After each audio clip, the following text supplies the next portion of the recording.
ఎవరైనా సరే ఆరోగ్యంగా ఉండాలంటే శుభ్రత పాటించాలి. మరి శుభ్రత కావాలంటే ఎలిం ప్రొడక్ట్స్ వాడాలి. నమస్తే, welcome to I dream talking point with కవిత.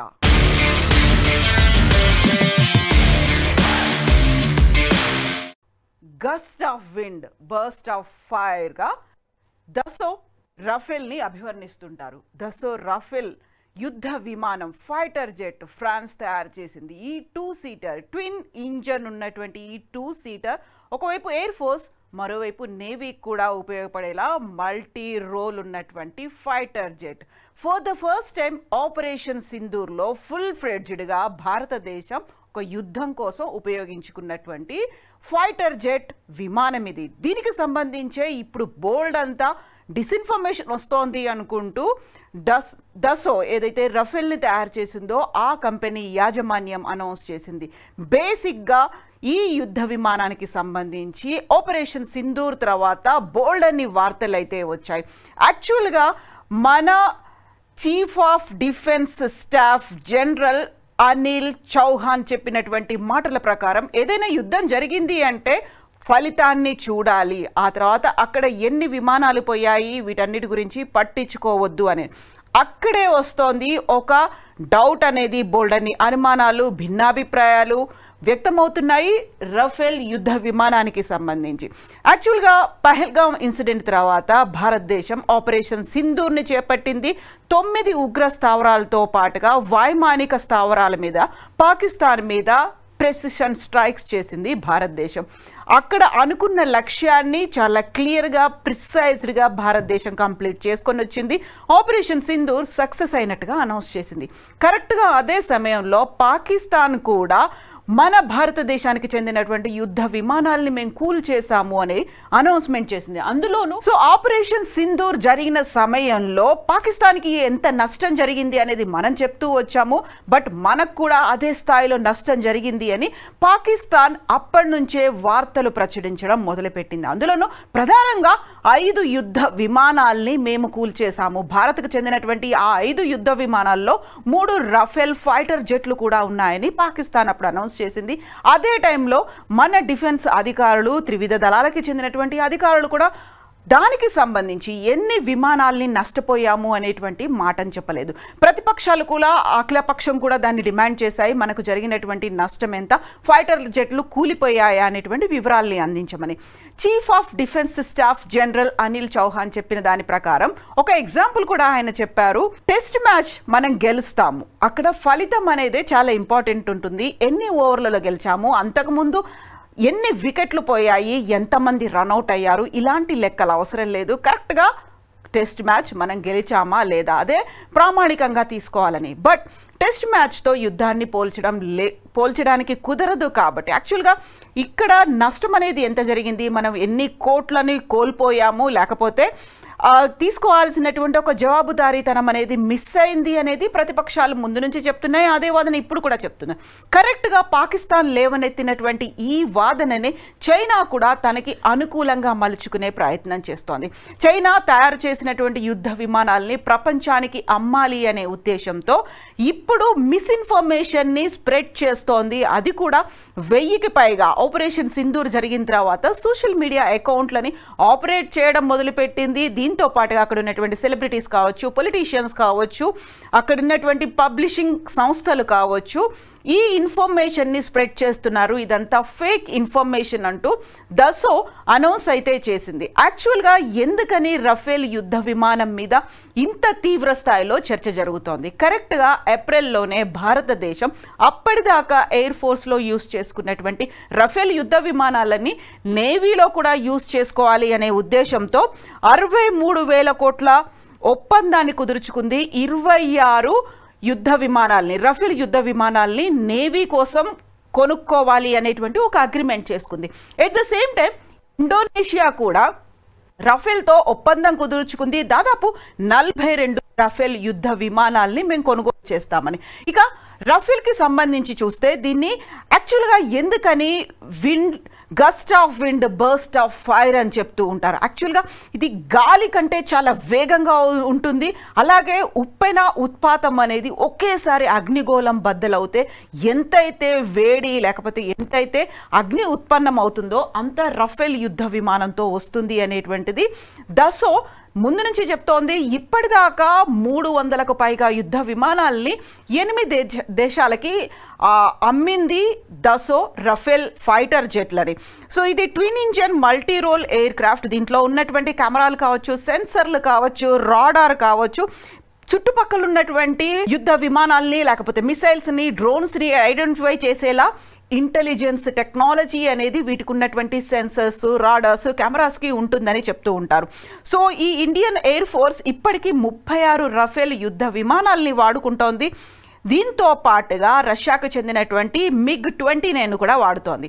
అయితే పాకిస్తాన్తో పాటుగా చైనా కూడా ఇప్పుడు సరికొత్తగా ఒక పాట పాడడం మొదలుపెట్టింది. 5 యుద్ధ విమానాల్ని పాకిస్తాన్ కూల్చగలిగింది. ఆ పాకిస్తాన్కి రక్షణ కోసం యుద్ధ విమానాల్ని సప్లై చేసింది కూడా చైనా. మా యుద్ధ విమానాలు ఇలాంటి రఫేల్ యుద్ధ విమానాల్ని 3ని కూల్చగలిగాయి. ఫ్రాన్స్ కంటే మేమే శక్తివంతమైనటువంటి మిసైల్ని కావచ్చు, యుద్ధ విమానాల్ని తయారు చేస్తున్నామనేటువంటి ఒక ప్రోపగండాని సోషల్ మీడియా వేదికగా అక్కడి నుంచి ఎంబసీస్ ద్వారా డిఫరెంట్ కంట్రీస్లో ఉన్నటువంటి ఎంబసీల ద్వారా క్యాంపెయిన్ చేయడం అయితే మొదలుపెట్టింది. అధికారికంగా ఎంబసీలని, విదేశాల్లో ఉన్నటువంటి ఎంబసీలని చైనా యూజ్ చేసుకుంటోంది అన్నది.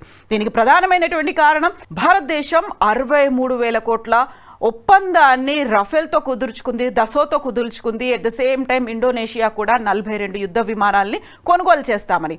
ఖచ్చితంగా ఆపరేషన్ సింధూర్ తర్వాత ఇప్పటికీ దసో అమ్మినటువంటి రఫేల్ యుద్ధ విమానాల్లో ఒకటి మాత్రం కూలిపోయింది అని దసో అయితే అంచనా వేస్తోంది. పాకిస్తాన్ చెప్పినట్టుగా, చైనా చెప్పినట్టుగా 3 రఫేల్ యుద్ధ విమానాలు కాదు, అందులో ఒకటి రఫేల్ యుద్ధ విమానం, 2 సుఖాయ్, 3వది మిగ్ని కూడా ఫ్రాన్స్ దేశమే తయారు చేస్తోంది. సో ఈ 3 కూలిపోయాయి అనేటువంటి ఒక అంచనాకి రఫేల్ వచ్చింది, అదే మాట చెప్తోంది. మా మీద ఒక మిస్లీడింగ్ క్యాంపెయిన్ అయితే జరుగుతోంది అనేది. ఎట్ ద సేమ్ టైం ఏప్రిల్లోనే భారతదేశం కూడా ఫ్రాన్స్తో, దసోతో ఒక ఒప్పందాన్ని కుదుర్చుకుంది. ఫ్యూసిలేజ్ని, రఫేల్ యుద్ధ విమానంలో తయారీకి ఉపయోగపడేటువంటి ఫ్యూసిలేజ్ని భారతదేశంలో తయారు చేయాలని. మేక్ ఇన్ ఇండియా కాన్సెప్టే కాకుండా మేక్ ఫర్ ద వరల్డ్ కాన్సెప్ట్తో for the first time Dassault భారతదేశంలో టాటాతో కలిపి రఫేల్లో ఉపయోగపడేటువంటి ఫ్యూసిలేజ్ని తయారు చేయడానికి ఒప్పందాన్ని కుదుర్చుకుంది. సో ఇక్కడ ఇది మిసైల్స్ని క్యారీ చేస్తుంది. అది స్పీడ్, చాలా వేగం కూడా చాలా ఎక్కువగా ఉంటుంది. యుద్ధాలకు సంబంధించి పర్ఫెక్ట్గా ఇది ఉపయోగపడుతుంది అనే మాట. ఇండోనేషియా ఆల్రెడీ తన దగ్గర 42 యుద్ధ విమానాలు ఉన్నాయి. దీనికి తోడుగా 18 యుద్ధ విమానాలని కొనుక్కోవాలి అనేటువంటి ఒక ఆలోచన ఉంది.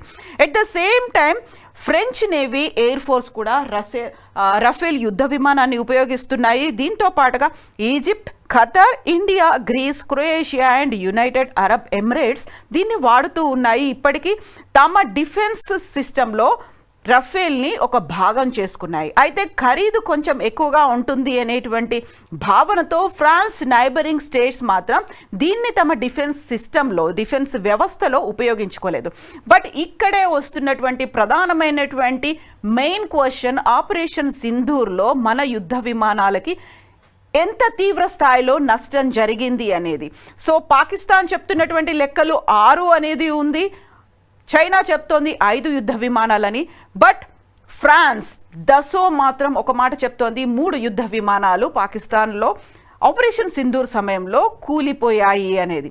అయితే ఇక్కడే వస్తున్నటువంటి కీలకమైనటువంటి డౌట్, మన భారతదేశం ఎందుకని ఈ వివరాల్ని అందించలేదు? సో సిడిఎస్ అనిల్ చౌహాన్ చెప్తున్న దాన్ని బట్టి అయితే విజయం అనేది ముఖ్యం, ఎందుకంటే అది చాలా సెన్సిటివ్ జోన్గా ఉంది, వార్ జోన్గా ఉంది. దాంట్లో మనం విజయం సాధించాము, అనుకున్నటువంటి లక్ష్యాన్ని చేరుకోగలిగాము, ప్రెసిజన్ స్ట్రైక్ అయితే చేయగలిగాము అనే మాట.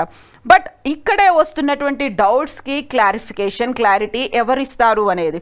అండ్ ఇక్కడ జరుగుతున్నటువంటి డిస్ఇన్ఫర్మేషన్ అనేది అయితే చెప్తోంది China bad propaganda on Rafale jets అనేది.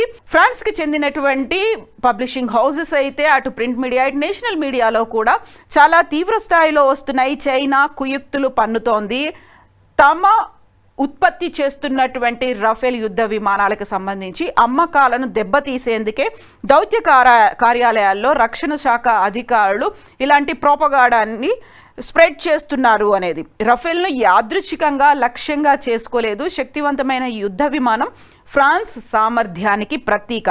దాన్ని లక్ష్యం చేసుకోవడం ద్వారా మా దేశ విశ్వసనీయతను దెబ్బతీసేందుకు చైనా కుట్ర పన్నుతోంది అనేది రాయల్ యునైటెడ్ సర్వీస్ ఇన్స్టిట్యూషన్ లో దసోకి సంబంధించినటువంటి అధికారులు చేసినటువంటి ప్రసంగంలో ఉన్నటువంటి ఇంపార్టెంట్ ఇష్యూస్. అయితే ఇప్పటిదాకా ఇన్ని రకాల యుద్ధాల్లో పాల్గొన్నప్పటికీ రఫేల్ కి ఏ ఒక్క యుద్ధంలో కూడా నష్టం జరగలేదు. బట్ ఆపరేషన్ సింధూర్లో మాత్రం నష్టం జరిగింది అనేది రఫేల్ అంచనా వేస్తోంది. బట్ దాంతో తమకు ఎలాంటి నష్టం లేదు అనే మాట చెప్తూ ఉన్నప్పటికీ కూడా చైనా మాత్రం దీన్ని తీవ్ర స్థాయిలో ఖండిస్తోంది. అఫీషియల్గా ఎక్కడా మేము మాట్లాడలేదు, దానికి సంబంధించి అధికారిక ప్రకటన ఏం రాలేదు అనే దాంతో పాటుగా ఎంబసీల్లో వీళ్ళు మాట్లాడుతున్నారు, ప్రోపగండా చేస్తున్నారు అనే దానికి సంబంధించి ఆధారాలు ఏమున్నాయి అనేది. బట్ అయినప్పటికీ రఫేల్ జెట్ల విక్రయాలకు సంబంధించి ఒప్పందాలు అనేవి కంటిన్యూ అవుతూనే ఉన్నాయి. మరి చైనా చేస్తున్న మాటతో పాటుగా అటు పాకిస్తాన్ చెప్తున్న లెక్కలు అండ్ భారతదేశానికి సంబంధించి విపక్షాలు at the same time defence ఖర్చు అనేది ఎందుకు పెడుతున్నారు, ఎలా ఖర్చు అయిపోతున్నాయి, అండ్ ఒకవేళ నష్టం జరిగితే దానికి సంబంధించినటువంటి అధికారిక లెక్కలు ఎందుకని భారతదేశ ప్రభుత్వం చెప్పలేకపోతోంది. బోల్డెన్ని క్వశ్చన్స్ అయితే ఉన్నాయి.